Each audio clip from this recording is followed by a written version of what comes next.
Hey everyone, and welcome to episode 15 of the Weekly Wave podcast presented by WaveRez. I'm your host Greg Fisher, and today we'll be talking about choosing the right water sport activities to offer at your location.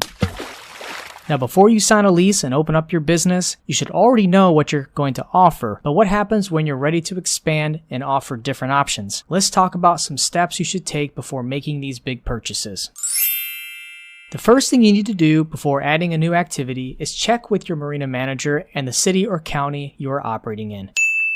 I've seen many situations where the equipment was purchased before getting approval or permits. There are some activities such as kayaks and paddleboards that don't have as much red tape, but they are still considered a vessel in some states. Once you have approval, you will have the peace of mind that your operation won't get shut down before you sell your first seats. The second thing is understanding whether your waterways are a good choice for the activity you are adding. There is high boat traffic, non-motorized equipment might not be a good idea. There also might be dangerous conditions such as underwater trees, thick grass beds, hidden sandbars, which make powered rentals dangerous and costly due to the high maintenance. Also, do your waterways make for an enjoyable experience for the customer? Are there interesting things to see such as marine wildlife and historical landmarks? It will be much easier to market your new activity if there are some highlights and itineraries you can sell as part of the rental or tour. Next, consider the type of maintenance and upkeep that is required for this new activity, and what type of personnel will be needed to maintain it.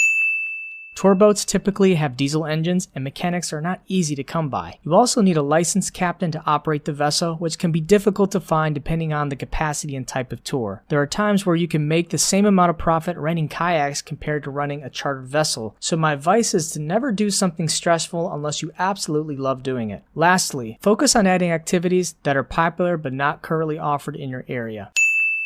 It might be a little slow at first as you build demand for it, but after a short while, you'll be able to reap the benefits of being the only operator with this product. There is also something to be said about offering an existing activity that offers a better price and product than your competitors. Just be prepared to experience a higher level of entry as your customer acquisition costs might be more expensive as most competitors will be advertising in the same space as you. Adding new activities is a vital part to growing your water sport business. At the end of the day, I recommend adding activities that identify with your brand and make your job more enjoyable. Good luck on choosing the new activity for your water sport business. Thought this podcast was helpful? Hit that like button, share with your friends and your colleagues. We appreciate comments and questions on social media as well.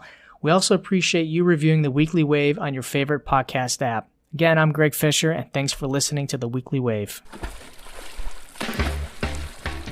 Thank you for tuning into the Weekly Wave, presented by WaveRez. Please share your comments and feedback by connecting with us on social media. If you're looking for an industry-leading reservation software, schedule your free demo today at waverez.com. And don't forget to subscribe to our newsletter for more news and feature updates. Catch you next time.